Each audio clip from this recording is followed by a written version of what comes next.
Disclaimer. This video is for informational purposes only. It is not medical advice. Always consult a licensed healthcare professional before using any medications, supplements, peptides, or experimental compounds. The advent of GLP-1 receptor agonists like semaglutide and tirzepatide has been a watershed moment in medicine. These medications offer a powerful tool for individuals struggling with obesity and type 2 diabetes, enabling significant weight loss that was once achievable only through bariatric surgery. Patients are seeing remarkable transformations, shedding pounds that have burdened them for years. This progress is undeniably positive, as reducing excess body fat is a critical step toward mitigating the risks of numerous chronic diseases. The scale moves downward, clothes fit better, and a sense of accomplishment grows. However, we must look beyond the simple number on the scale and ask a more nuanced question: what kind of weight is being lost? This question is paramount to long-term health and vitality. The challenge with any form of rapid weight loss, whether from aggressive dieting or these new pharmaceuticals, is its indiscriminate nature.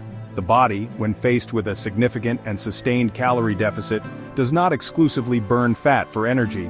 It also catabolizes or breaks down lean muscle tissue.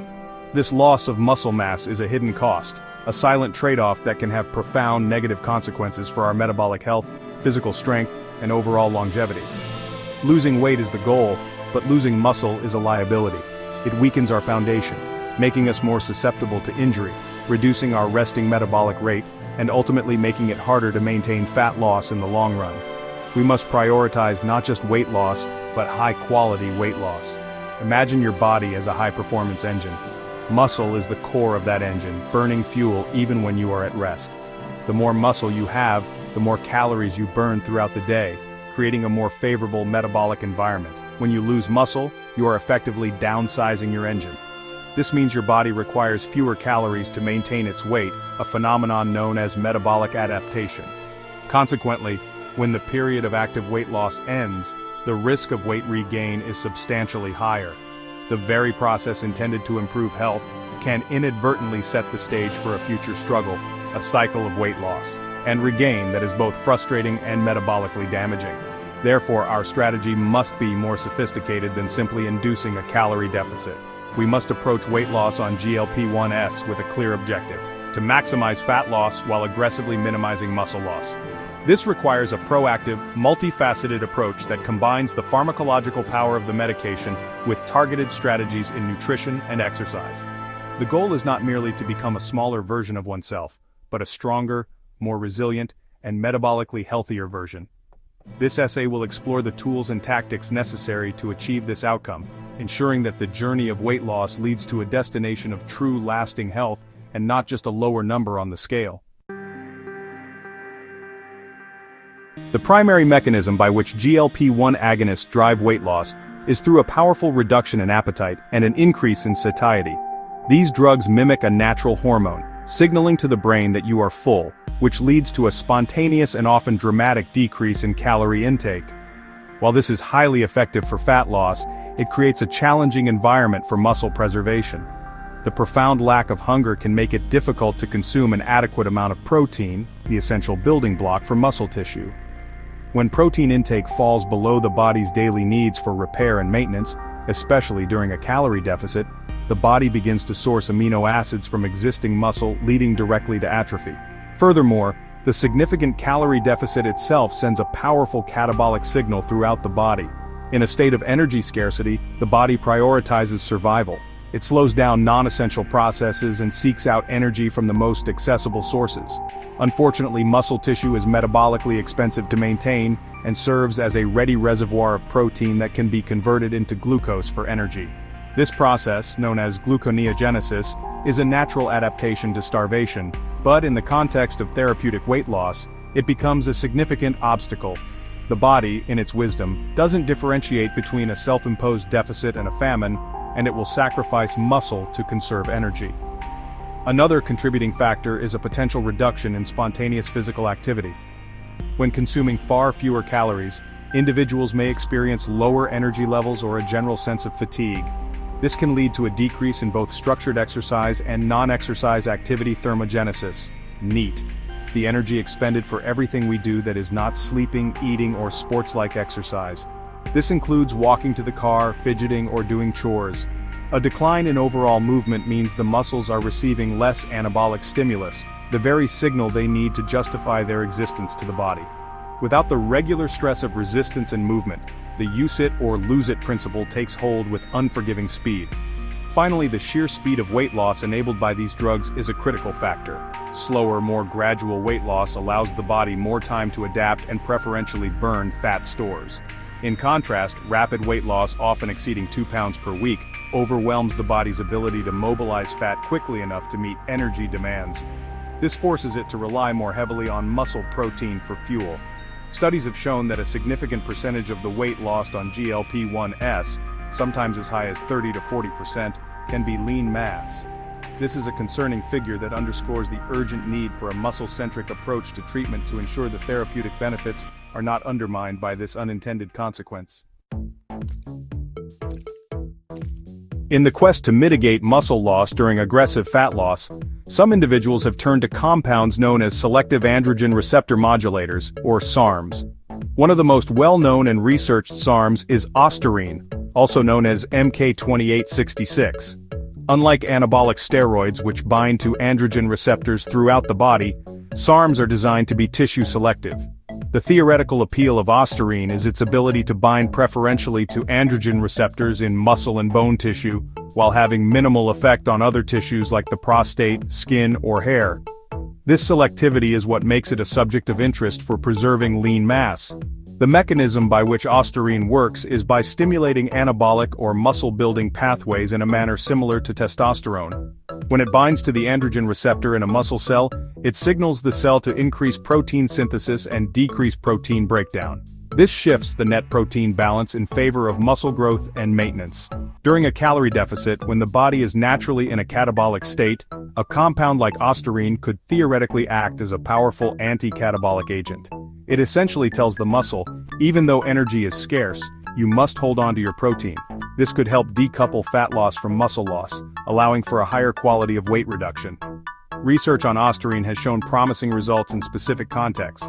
For example, a clinical trial involving healthy elderly men and postmenopausal women demonstrated that Ostarine led to a dose-dependent increase in total lean body mass and improved physical function, without the significant side effects associated with testosterone.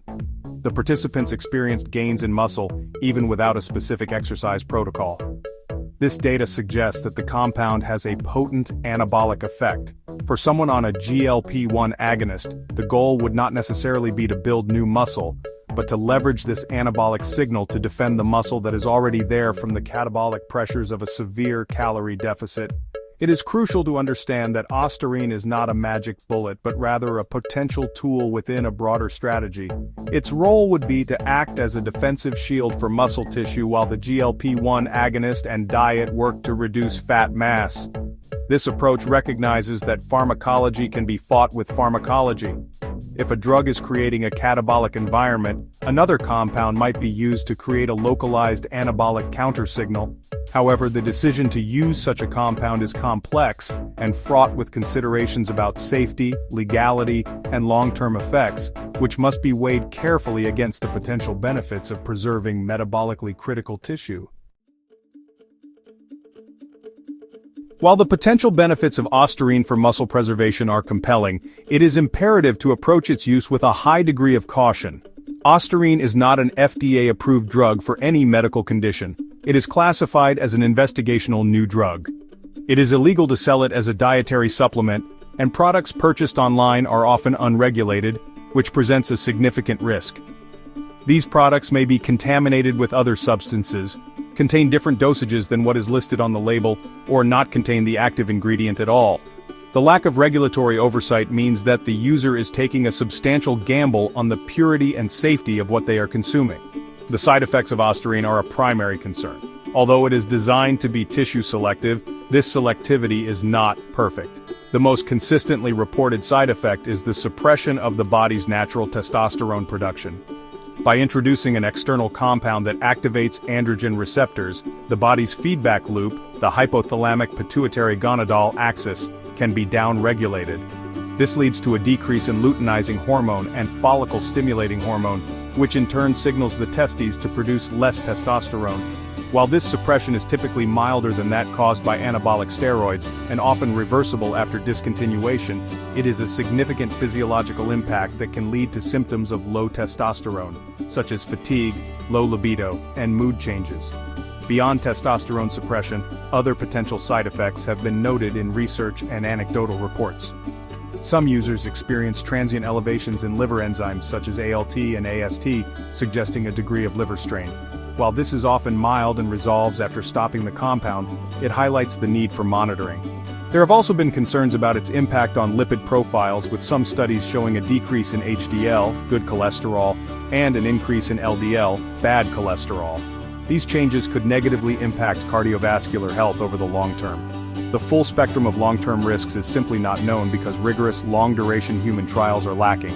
Ultimately, the decision to use an investigational compound like Ostarine is a personal one that involves a careful risk-benefit analysis.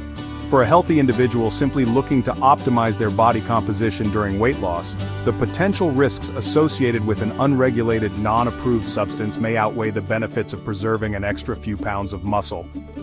The lack of long-term safety data is a major red flag. We are operating in an evidence-free zone, relying on short-term studies and anecdotal reports.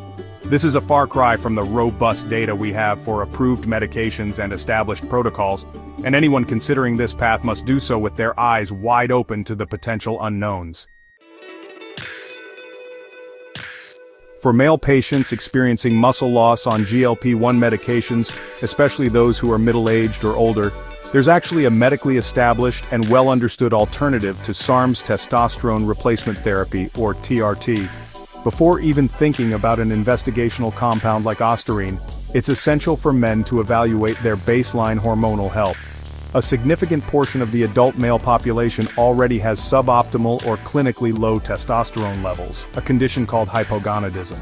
The additional catabolic stress from a GLP-1-induced calorie deficit can really, make the muscle-wasting effects of low testosterone even worse, creating kind of a perfect storm for lean mass loss.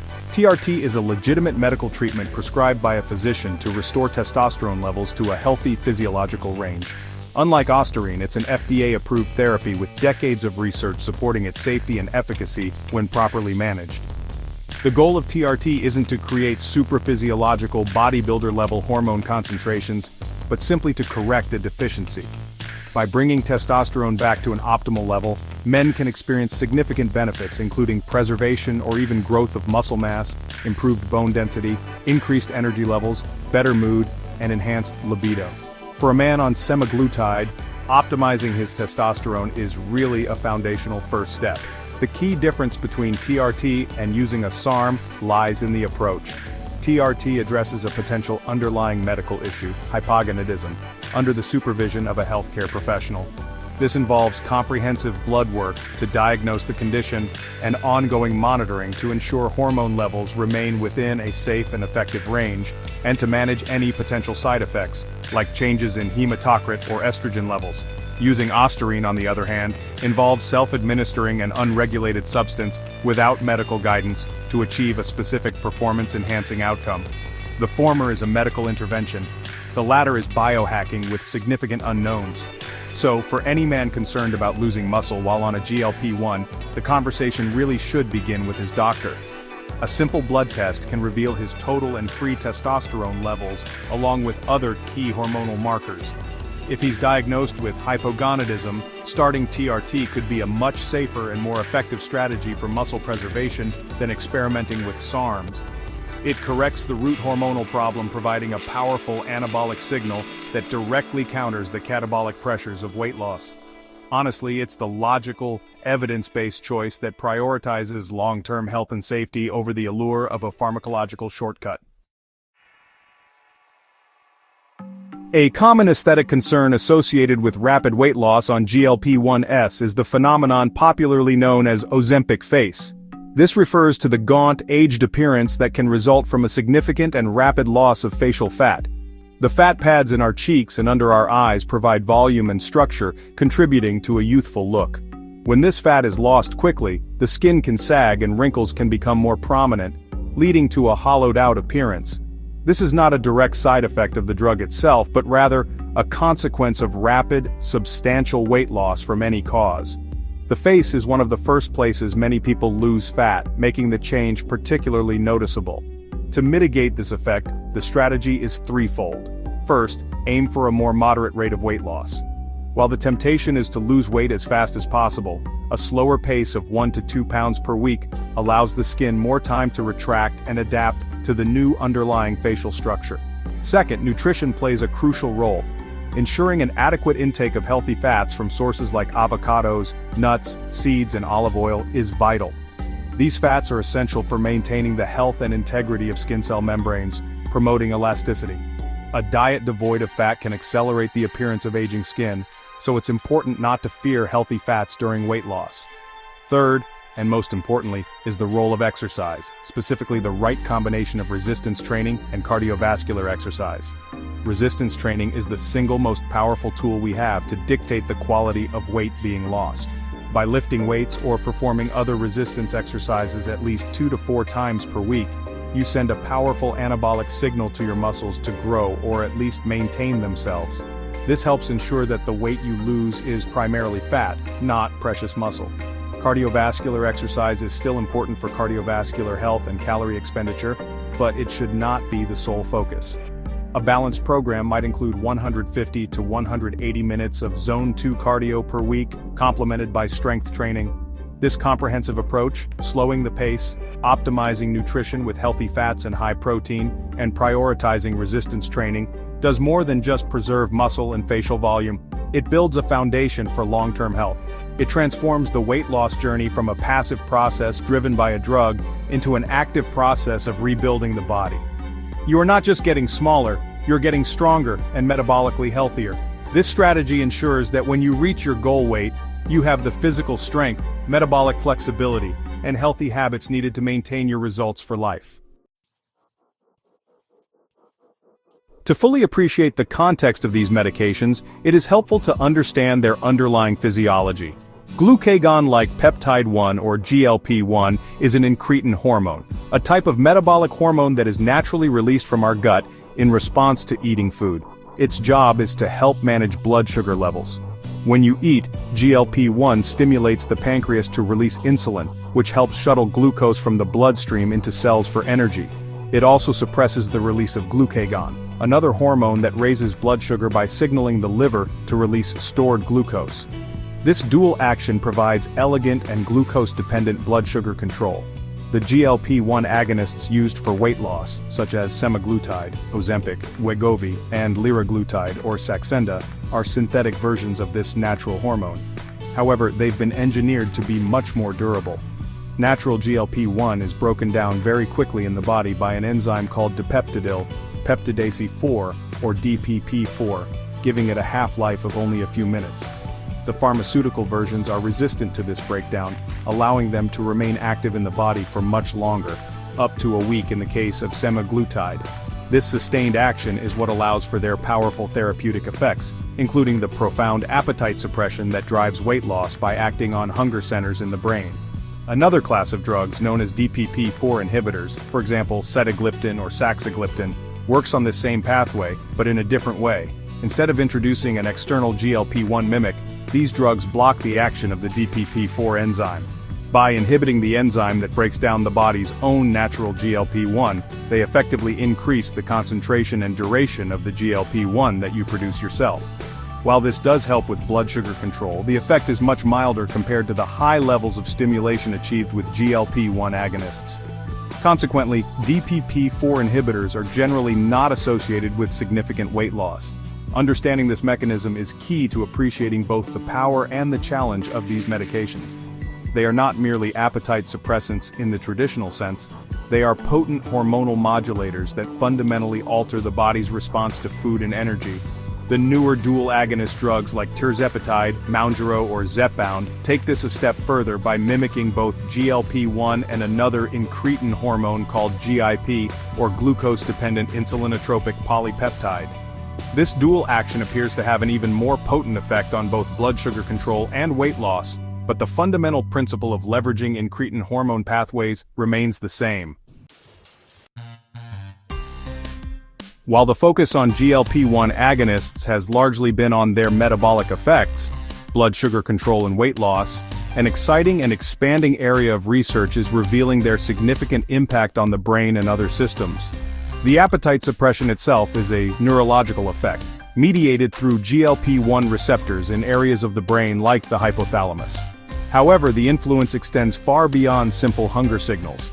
Emerging evidence suggests that these medications may have neuroprotective properties and could play a role in reducing the risk or slowing the progression of neurodegenerative diseases like Alzheimer's and Parkinson's. The proposed mechanisms for these neuroprotective benefits are multifaceted. GLP-1 agonists have been shown to reduce inflammation, which is a key driver of neurodegenerative processes. They improve insulin signaling in the brain, a crucial aspect, as Alzheimer's is sometimes referred to as type 3 diabetes due to the brain's impaired ability to use glucose. Furthermore, these drugs may help clear away amyloid plaques and tau tangles, the pathological hallmarks of Alzheimer's disease. While clinical trials are still ongoing, the preliminary data is promising and suggests that the benefits of these drugs could extend to preserving cognitive health as we age. Another fascinating area of research is the effect of GLP-1 agonists on addictive behaviors. Anecdotal reports and early studies suggest that people taking these medications experience a reduced desire for alcohol, nicotine, and even certain compulsive behaviors like gambling or shopping. The theory is that GLP-1 receptors are present in the brain's reward pathways, including the mesolimbic dopamine system. By modulating these pathways, the drugs may dampen the rewarding or hedonic aspects of these substances and behaviors, making them less appealing. This opens up a potential new therapeutic avenue for addiction medicine, though much more research is needed. These broader benefits underscore that GLP-1s are not just weight loss drugs, they are systemic metabolic regulators with far-reaching effects. From reducing cardiovascular events like heart attacks and strokes, a now proven benefit, to potentially protecting our brains and curbing addiction, their therapeutic potential is vast. This perspective is important. It reframes the use of these medications not as a simple cosmetic tool, but as a powerful intervention for comprehensive health improvement. The weight loss is a primary benefit, but it may be just one part of a much larger story of enhanced long-term health and disease prevention. A critical question for anyone using a GLP-1 agonist is what happens when the medication is stopped or the dose is reduced. These drugs are incredibly effective, but they are not a cure for obesity. They are a treatment. When the pharmacological support is withdrawn, the underlying biology that led to weight gain in the first place often reemerges. The appetite suppression wanes, hunger signals return, and without a solid foundation of sustainable habits, weight regain is not just possible but probable. Therefore, the period of time on the medication should be viewed as a window of opportunity, a time to build the skills and habits necessary for long-term success. The transition off a GLP-1 should be gradual and deliberate, ideally done in consultation with your physician. Abruptly stopping the medication can lead to a sudden and powerful rebound in hunger, making it very difficult to manage calorie intake. A slow taper allows the body and brain to readjust to life without the constant satiety signal. During this tapering period, it is more important than ever to lean on the behavioral scaffolding you have built. This includes consistent meal timing, prioritizing protein and fiber at every meal to enhance natural satiety, and maintaining a rigorous exercise schedule, especially resistance training. The psychological component of this transition cannot be overstated. After months of not having to fight against intense hunger, the return of a normal appetite can be jarring. It is essential to have non-food-based coping mechanisms for stress, boredom, and other emotional triggers for eating. This might include mindfulness practices, hobbies, social connection, or therapy. The goal is to uncouple eating from emotion and re-establish it as a means of nourishing the body. This is the hard work of behavioral change that no drug can do for you, but which the drug can give you the space to learn.